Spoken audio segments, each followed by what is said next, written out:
Hi guys, maaga pala kaming umalis ngayon ng partner ko. Ngayong araw maghahanap kami ng trabaho. Medyo malayo-layo pa yung lalakarin namin papuntang sakayan ng tricycle, papalabas ng subdivision. At ito na nga guys, hindi ko na nakuha ng video yung biyahe namin ng mahigit 1 oras kasi siksikan sa bus, nakatayo lang kami. At ngayon, pipila na naman kami sa sakayan papuntang MOA. Nakakatatlo na kaming sakay. Ngayon, pang-apat. Medyo malaki-laki na rin yung gastos namin sa pamasahe. Ganito pala sa Maynila, kailangan may extra ang pera ka.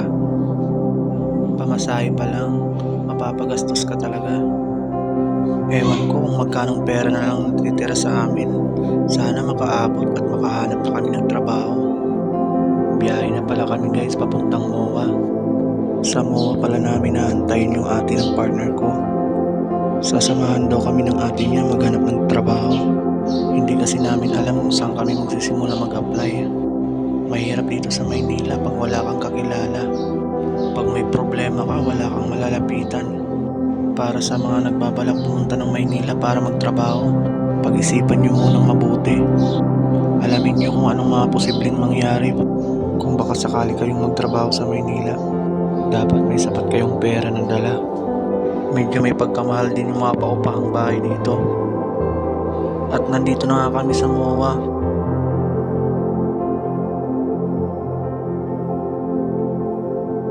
Mga ilang minuto na lang, darating na yung ate ng partner ko. At ito na nga guys, naglakad na kami papuntang opisina ng agency na pag-a-applyan namin.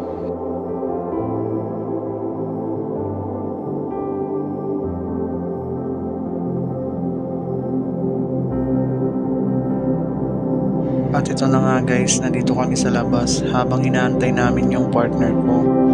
Nandun pala siya sa loob para sa kanyang first job interview.